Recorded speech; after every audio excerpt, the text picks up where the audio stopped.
హైదరాబాద్ కూకట్పల్లి సంగీత్ నగర్లో 10 ఏళ్ల బాలిక సహస్ర హత్య కేసును పోలీసులు తప్పుదోవ పట్టిస్తున్నారని ఆమె తల్లిదండ్రులు ఆరోపించారు.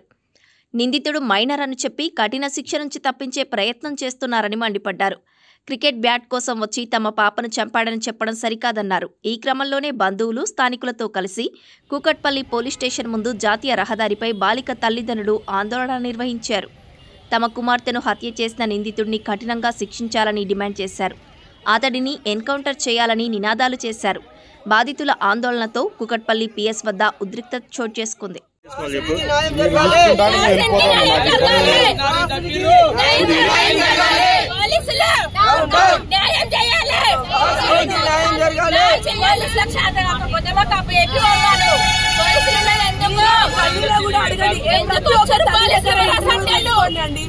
ప్రతి తల్లిదండ్రి ఊరుకుంటారా?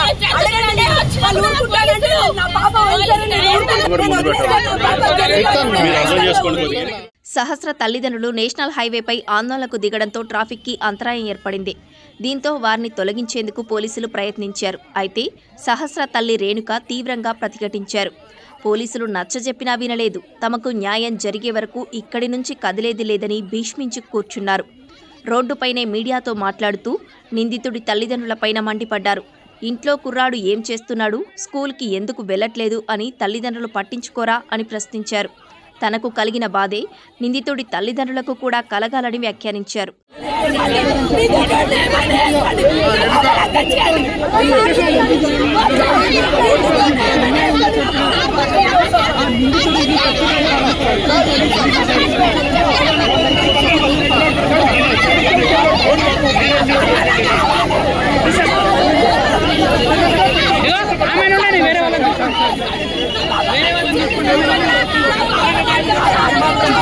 ఆమె తల్లి అలాగే కుటుంబ సభ్యులు కూడా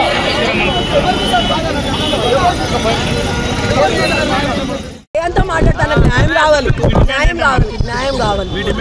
మా డిమాండ్ ఏంటి? వాడు చావాలి. నా పాప ఎలా చచ్చిందో అలా చావాలండి.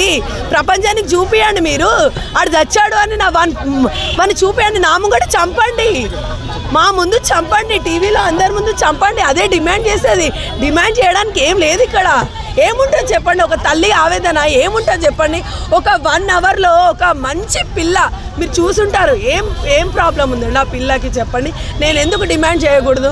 ఏం ప్రాబ్లం ఉంది ఆ పిల్ల? నా పిల్లకి ఏమైనా తక్కువ చేశాను? చిన్నప్పటి నుంచి డబ్బులు పెట్టి పెట్టి పెట్టి అంత పెద్ద చేసుకొని ఎందుకు ఊరుకోవాలండి? ఆ అబ్బాయి అట్లా చేస్తుంటారు. అట్లీస్ట్ ఒక చిన్న బ్యాట్ కోసం చేస్తారా?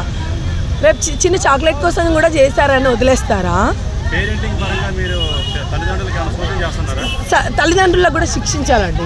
ఎందుకంటే సార్ చెప్పారు కదా, సెల్ తెచ్చుకున్నాడు అప్పుడు అడిగారంట అంటే అప్పుడే దండించుండి చాలా ఘోరంగా చేసుంటే కనుక ఇప్పుడు ఇంత అయ్యేవాడు కాదేమో అని నేను అనుకుంటున్నానండి. ఖచ్చితంగా పేరెంట్స్ కూడా ఉంటుంది, పేరెంట్స్ కూడా శిక్షించాలి. అదే నేను కోరుకునేది. పేరెంట్స్ని శిక్షించాలి. వాడిని మాత్రం చాలా దారుణం చేయాలి. అసలు నా పాప ఎంత దారుణం చేశారో మీకు అందరికీ తెలుసు. నేను చెప్పాల్సి స్కూల్ టీచర్స్ కూడా చెప్పాలి. స్కూల్ టీచర్స్ మా బాబు కూడా చదువుతున్నారు, మీరు వెళ్ళి ఇంటర్వ్యూ తీసుకోండి, ఎలా ఉంటాడు ఏంటి వాళ్ళు కూడా చూస్తుంటే పేరెంట్స్కి చెప్పాలి కదా. ఇప్పుడు పేరెంట్స్ కాకపోతే టీచర్స్కైనా తెలుస్తుంది మెంటాలిటీ ఏంటి అనేది. అబ్బాయి చదువుతున్నాడా వస్తున్నాడా లేదా అని తెలుస్తుంటుంది.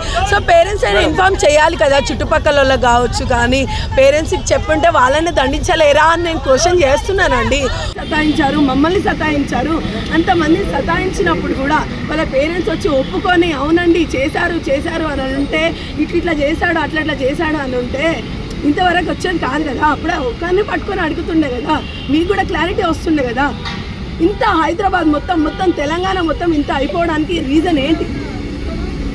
అప్పుడు ఖండించుంటే ఒకటండి, ఖండిస్తే పేరెంట్స్ ఖండించాలి. పేరెంట్స్తో అవ్వనప్పుడు టీచర్స్ అయినా ఖండించాలి. ఆ పోరాడు అన్ని రోజు స్కూల్కి వెళ్ళకపోతే టీచర్ ఇప్పుడు స్కూల్ వాళ్ళని కూడా నేను అడుగుతున్నాను, ఎందుకు అడగారు? పేరెంట్స్ని ఎందుకు అడగారు?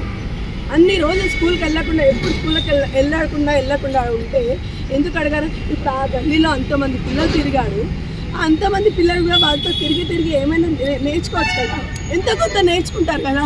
ఇప్పుడు నేర్చుకున్న పిల్లల్ని వాళ్ళని ఎట్లా మీరు చేస్తారు చెప్పండి? ఎవరు నేర్చుకున్నారో, ఎవరేం చేశారో. ఇప్పుడు ఈ పిల్లోడిని ఏం చేయకుండా మైనర్ ఉన్నాడు, ఇంకా మేము దండిస్తాము, మేము చూస్తాము అని చెప్తే ఇంకా మిగతా పిల్లలు కూడా అంతే అనుకుంటారు కదా. ఇప్పుడు నా కొడుకు ఎగ్జాంపుల్ తిరిగాడండి, వాడికి ఏం తెలుసు? అలాంటి పిల్లలు కూడా అలాంటి చూసి కూడా ఏం అనలేరు అని ఇప్పుడు నా కొడుకే చెప్తుండే. ఎందుకు ఏమనట్లే మమ్మీ అంటే అలా చేయొచ్చా అని అడుగుతున్నాడు. దానికి ఏం సమాధానం చెప్తారు పోలీసు మీరు? చెప్పండి, ఎలా చేస్తారు? ఇప్పుడు ఏం న్యాయం కావాలండి? నా పిల్లని ఎట్లా పొడిచాడో అట్లా న్యాయం కావాలి. నాకు అదే న్యాయం కావాలి. నాకు ఇప్పుడు ఒక పేరెంట్గా మీరు ఏం న్యాయం చేస్తారు చెప్పండి? నేను మిమ్మల్ని క్వశ్చన్ అడుగుతున్నాను.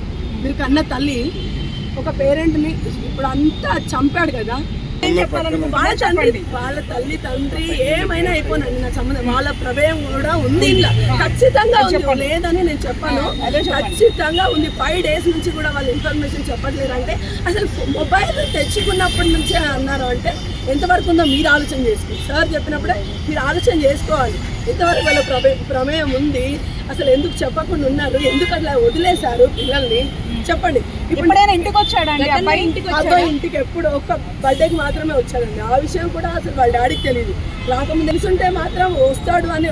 ఇంకా ఒకటండి, ఒక ఇన్ఫర్మేషన్ మా బాబు అంత చిన్నగా ఉన్నాడు కూడా మా ఆయన ఇంతవరకు తీసుకెళ్ళి చెప్తున్నారంటే చాలా మీడియాలో వాళ్ళు కూడా ఇంటి దగ్గర కూడా అన్నారంట, గోడ నుంచి దూకిండు తెలుసు అని. అసలు అయితే తెలియదండి.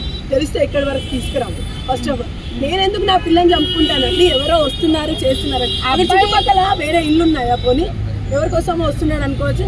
ప్రాబ్లం నాకైతే అబ్బాయి దుంకినప్పుడు, ఎందుకంటే పక్కన ఇల్లు లేవు, ఏం లేవు, అసలు ఎవరి కోసం దుంకుతున్నాడు. నేను వదిలేసి పిల్లలు వెళ్తాను కాబట్టి నా ప్రాబ్లం అవుతుంది. నేను ఎందుకు చెప్పకుండా ఉంటా? అట్లీస్ట్ నేను మా ఆయనకి పూలు అమ్ముకున్న విషయం కూడా చెప్పానండి. పిల్లలు వచ్చి మీరు ఎవరు నేర్పించాడని కూడా నేను ఖండించాను. ఈ విషయం గురించి కూడా అబ్బాయి ఎట్లా చేస్తారు? ఇప్పుడు ఇన్ని రాశారు మీడియా వాళ్ళు, అట్లా ఇట్లా ఇట్లా. ఇప్పుడు ఏం సమాధానం చెప్తారు? అబ్బాయి ఒప్పుకున్నారు కదా, మీడియా వాళ్ళు ఏం సమాధానం చెప్తారు? ఇప్పుడు నేను వాళ్ళు వేసే క్వశ్చన్లకి నాకు మెంటల్ వచ్చిపోయిందండి. ఇప్పుడు నేను బాధలో ఉండి కూడా నేను అంతా సీక్వెన్స్గా చెప్పాను అంటే ఎందుకు చెప్పాను అర్థం చేసుకోండి.